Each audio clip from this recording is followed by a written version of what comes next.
The silence of the northern Gulf is about to be shattered by the roar of 5,000 U.S. Marines and the synchronized descent of the 82nd Airborne. As you read this, the world is holding its breath. Reports are flooding in that President Donald Trump has signaled the unthinkable, a direct kinetic assault on sovereign Iranian territory. We aren't talking about a proxy war in Yemen or a skirmish in the Levant. We are talking about the jugular vein of the Iranian economy, Kharg Island. Just moments ago, the geopolitical chessboard was kicked over. This isn't just another headline. It is a seismic shift that could trigger a global energy collapse and a total regional conflagration. The orders have been whispered in the halls of the Pentagon, and the hardware is already moving through the dark waters of the Persian Gulf. This is the moment the forever war skeptics feared and the hawks have prayed for. If Kharg falls, Iran's economy dies. 90% of their oil exports, the very lifeblood that keeps the Islamic Revolutionary Guard Corps funded, vanishes overnight. But the cost of taking it, that might be written in the blood of thousands. The warnings have been issued, the missile batteries are live. The rain of fire promised by Tehran isn't a metaphor, it's a flight plan. We are standing on the precipice of a conflict that makes the last 20 years of Middle Eastern intervention look like a rehearsal. This is the strike at the heart of the dragon. The question isn't just, will they do it? The question is, what happens to the world the second the first boot hits the sand? History is being written in real time, and the ink is crude oil and gunpowder. What exactly is happening on the water right now? The United States military has positioned a massive expeditionary force, nearly 5,000 Marines and 2,000 elite paratroopers, within striking distance of a small 20-square-kilometer rock in the Gulf.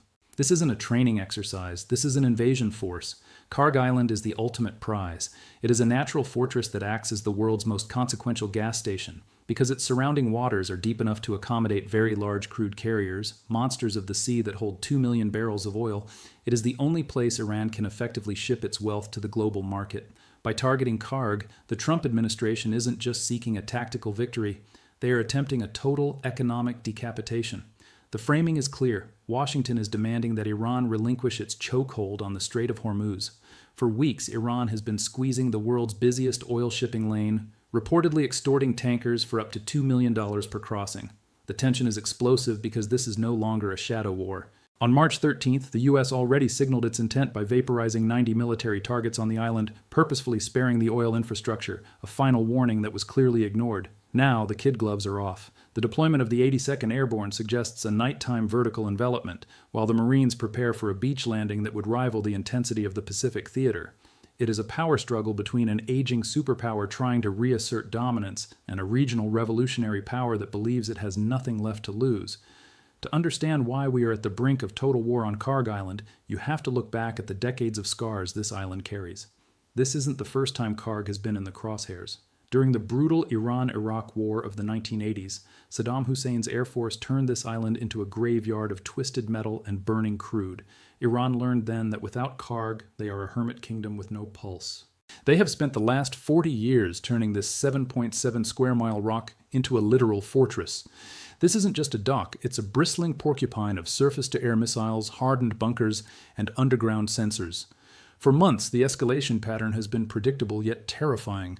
Washington imposes maximum pressure sanctions. Tehran responds by mining tankers.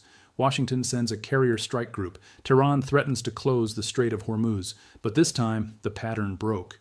The warnings from the U.S. grew louder and more specific. The deceptive peace Iran accuses the U.S. of, offering talks while moving the 82nd Airborne, is a classic hallmark of high-level military brinkmanship. The U.S. has watched Iran consolidate its protective shield of islands, Larak, Keshem, Abu Musa, using them as unsinkable aircraft carriers to threaten 20% of the world's oil supply. Washington's patience didn't just run out, it evaporated. The buildup we are seeing now is the result of a calculated realization in the West. As long as Iran holds Kharg, they hold the world economy hostage. The chokehold isn't a theory anymore. It's a $2 million per ship reality that has pushed the U.S. presidency into a corner where diplomacy is seen as a weakness. The atmosphere shifted from posturing to pre-war the moment the Iranian parliament speaker, Mohammad Bagher Ghalibaf, took the podium. His words weren't the usual diplomatic jargon. He promised a rain of fire. This was the definitive signal that Iran will not retreat. They are prepared to turn the Persian Gulf into a sea of burning metal.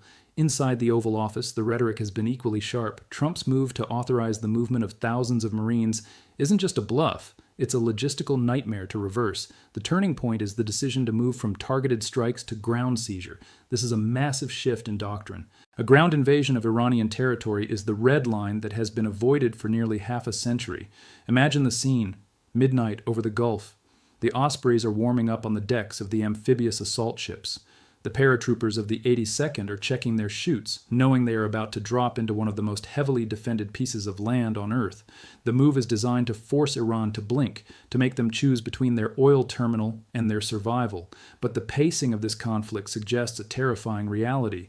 Iran isn't blinking. They have reinforced their SAM batteries. They have pre-positioned swarm drones specifically designed to overwhelm U.S. Aegis defense systems. This is the climax of the maximum pressure campaign. It is no longer about spreadsheets and sanctions. It is about who can hold 20 square kilometers of scorched earth while the other side rains down ballistic missiles from the mainland. The moment the world realized an invasion was on the table, the global markets went into a vertical spike. Oil traders are already pricing in a Hormuz closure scenario, which could send crude prices into the triple digits within hours. But the fallout isn't just economic, it's visceral. In Tehran, the mood is one of defiant fury. The accusation of U.S. duplicity, talking peace while launching paratroopers, has unified even the most moderate factions within the Iranian government. They see this as a fight for national existence. Meanwhile, in the halls of the United Nations, there is a frantic, chaotic scramble to prevent a total collapse of international law. The global response is a mixture of terror and opportunistic positioning. Russia and China are watching closely. Any U.S. entanglement in the Gulf is a gift to their own regional ambitions. In the U.S., the media fallout is a civil war of words. Half the country sees this as a necessary strike to protect the global economy, while the other half sees it as the beginning of a new Vietnam. The chaos is palpable. Shipping companies are rerouting vessels around the Cape of Good Hope, a massive logistical detour that will drive up the cost of every consumer good on the planet. The uncertainty is the only certainty. If the U.S. takes the island, what then? Do they stay? Do they burn it?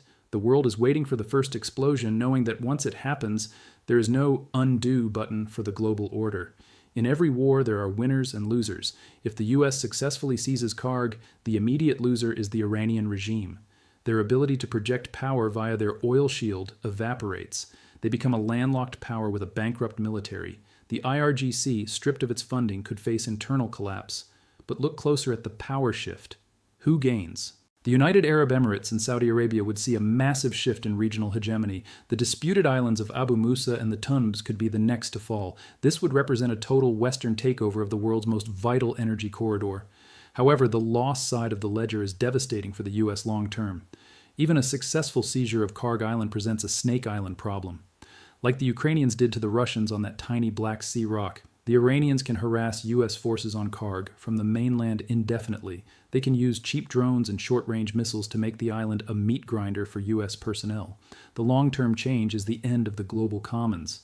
If the U.S. seizes Kharg, it signals to every middle power nation that their sovereign assets are only sovereign as long as they don't annoy Washington. This could accelerate the de-dollarization of the global oil trade as nations like China and India seek ways to buy energy that don't involve a U.S. carrier group standing in the way. It's the beginning of a fragmented, much more dangerous world. This isn't just about an island. This is a warning to the entire global system. For decades, the rule-based order was built on the idea that the high seas were open and sovereign territory was sacrosanct. A U.S. invasion of Kharg Island shreds that playbook. It tells us that the institutions we thought kept the peace, the UN, the maritime treaties, are effectively dead. For America, the warning is internal. Democracy is fueled by stability. A massive surge in energy prices, combined with the images of flag-draped coffins coming back from a conflict many voters thought was over, could snap the American social fabric. President Trump was elected on a promise to end forever wars. If he starts a final war in the Gulf, the political backlash from his own base could be historic. The markets are the ultimate oracle here. They are telling us that the global order is no longer self-sustaining. It requires constant, violent maintenance. If the only way to keep the Strait of Hormuz open is to occupy Iranian soil, then the system itself is broken.